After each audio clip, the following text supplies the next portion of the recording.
जनसभा में। आपने देखा कि भाजपा की गवर्नमेंट है और ब्राह्मण समाज के एक आईपीएस की मां की हत्या हो गई अम्बेडकर नगर में। तो ब्राह्मण नहीं देख रहा कि मेरे समाज के साथ किस तरह अत्याचार इस सरकार में हो रहा। बहुजन समाज पार्टी एक ऐसी पार्टी है जिसने ब्राह्मण, क्षत्रिय, वैश्य, मुस्लिम, एससी, एसटी, पिछड़ा हर समाज के लोगों को राजनीति में आगे बढ़ाने का काम किया।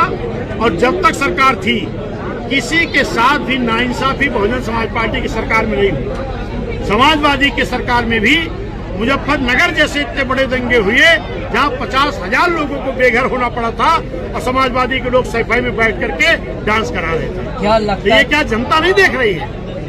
आज जनता पूरी तरह बहुजन समाज पार्टी को सत्ता में लाने के लिए एक बड़ा राष्ट्रीय स्तर का प्रोटेस्ट हुआ दिल्ली के जंतर मंतर पर, फिर उसके बाद झारखंड और अभी बिहार में शुरू हो गया है। कॉमन बात यह है कि दिल्ली में भाजपा सत्ता में है दोनों जगह पर, केंद्र में भी और राज्य में भी। बिहार में भी भाजपा सत्ता में है। क्या लगता है कि एक नया वर्ग खड़ा हो गया है भारतीय जनता पार्टी को लेकर के, खासतौर पर पेपर लीक जैसे मुद्दों को लेकर के, और अगर बसपा यूपी में आती है तो इस पर बसपा का क्या प्लान ऑफ एक्शन रहेगा? देखिए, बहुजन समाज पार्टी की सरकार रही है, कभी पर्चा नहीं लीक हुआ। अभी 4-6 दिन पहले मान्यवयन जी का ट्वीट आया था नौजवानों के लिए, खासतौर पर जेन जी के लिए, कि बहुजन समाज पार्टी की सरकार में हर नौजवान को रोजगार मिला था।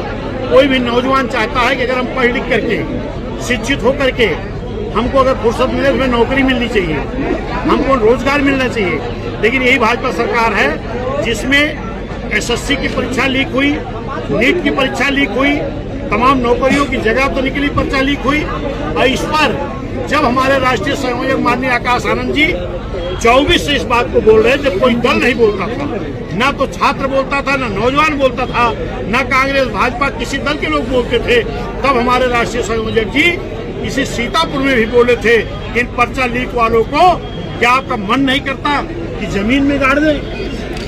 सर, आखिरी सवाल मेरा है आपसे।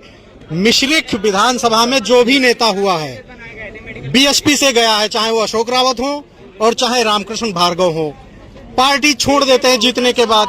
पार्टी एक नर्सरी है जिससे हर समाज के लीडर तैयार हुए हैं। आज वो लीडर कहीं भी चले जाएं, लेकिन समाज उस बहुजन समाज पार्टी रूपी नर्सरी के साथ है और रहेगा।